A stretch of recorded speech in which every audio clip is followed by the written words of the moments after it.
এই হলো আমাদের বাড়ি। তোমাদের দেখে মনে হবে এত পুরনো বাড়ি, সত্যি অনেকটাই পুরনো বাড়ি। এই জানলাটা দিয়ে সবসময় আমি আমার আম্মাকে দেখতে পেতাম। বাড়িতে কেউ আসলে সবার আগে আম্মাই দেখতে পেত। আমি ছোট থেকে এতটা বড় হয়েছি, কোনোদিন না এই দরজাটা আমি বন্ধ দেখিনি। আমি দেখলাম যখন আমার আম্মা চলে গেল, মানে আমার ঠাকুমা, তারপর থেকে এই দরজাটা বন্ধই থাকতো, আর সেটাই আমার কাছে ভালো ছিল। আর এই হচ্ছে আমাদের পুরনো বাড়ি।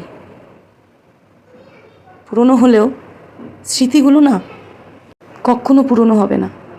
আমার জন্মের পর থেকে এখন পর্যন্ত পুরোটাই আমার এই বাড়ি। বর্ষাকালে খুব জল হয়ে যায় বাড়িতে, খুব কষ্ট হয়। তার জন্য বাড়িটাকে একটু ঠিকঠাক করা হবে, কিন্তু এই ঠিকঠাক করতে গিয়ে আর এই আমার ঠাম্মার ঘর, আমাদের বাইরের রুম, আমাদের উঠোন, রান্নাঘর কিছুই থাকলো না। এটাই কেমন যেন স্মৃতির পাতায় চলে গেল।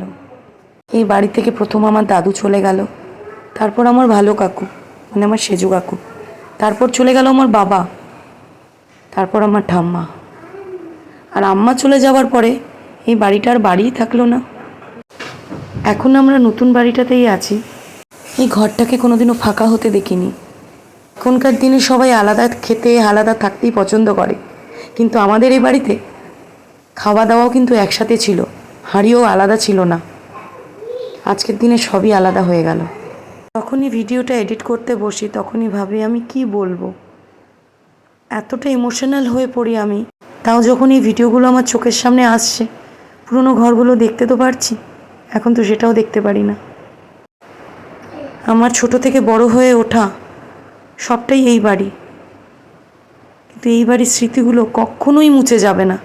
বাড়িটা হয়তো আর আগের মতো থাকলো না, নয় আমার এই পুরনো বাড়ি স্মৃতির খাতাই থাকলো।